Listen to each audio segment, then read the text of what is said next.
In today's video, I'm going to teach you how to use DigitalOcean. By the end, you'll feel comfortable navigating the dashboard, organizing your work with projects, and creating a virtual machine called a droplet using clear, sensible choices for your setup. Start by heading to DigitalOcean and signing into your account. When the dashboard loads, look to the left sidebar and find the Projects section. Projects are a simple but powerful way to organize your infrastructure by application, client, or environment. If you're just getting started, you can create a new project to separate this work from anything else in your account. If you already have one that fits your use case, go ahead and open that instead. Either option works. The key is to keep your resources grouped logically, so billing, access, and navigation stay clean and predictable. Inside your project, you'll notice a Manage area in the sidebar. This is your hub for the core building blocks DigitalOcean provides. From here, you'll see services like App Platform for managed app deployments, droplets for flexible virtual machines, and functions for serverless tasks, among others. It's helpful to know where these live, because as your needs grow, you may combine them. For example, running a database on a droplet and connecting a managed app to it. For today, we'll focus on creating a droplet. At the top of the screen, look for the Create button. Click it to open the menu of available resources. Choose Droplets. This takes you to a guided setup page where you'll make a few key selections. First, choose a region. This is the broad geographic location where your droplet will run. The general rule is to pick the region closest to your users or your team to reduce latency and improve performance. Some workloads also have compliance or data residency requirements, so keep that in mind when selecting. Next, you'll see data center options within that region. These represent different zones in the same geography. If you're aiming for higher availability across zones, select whichever aligns with your organizational standards. Otherwise, any zone in the right region is fine.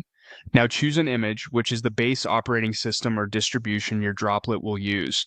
Many people select a stable Linux option like Ubuntu because it's widely supported and well documented.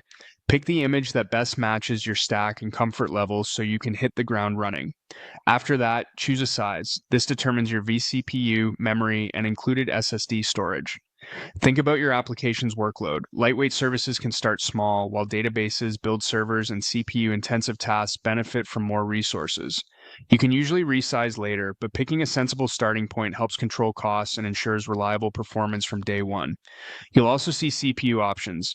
Here you can opt for shared or dedicated CPU plans, and in some cases, CPU-optimized variants. Shared CPU is cost-effective for bursty or modest workloads. Dedicated CPU provides more consistent performance when you need guaranteed compute. Choose what fits your performance profile and budget. If you need more space than what's included with your size, the additional storage section lets you attach extra volumes. This is helpful for data-heavy workloads or when you want to keep data separate from the root disk for easier scaling and backups. Speaking of protection, you'll have the option to enable backups. Turning this on provides automatic periodic snapshots so you can restore if something goes wrong. It's a straightforward safety net. Just be aware it adds a small extra cost. For access, pick your authentication method. Using an SSH key is the most secure and convenient option if you already have a key associated with your account.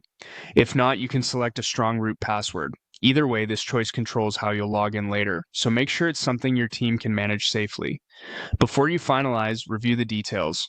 Give your droplet a clear host name and add tags that match your project structure. These small touches make searching, grouping, and billing reviews much easier as your environment grows.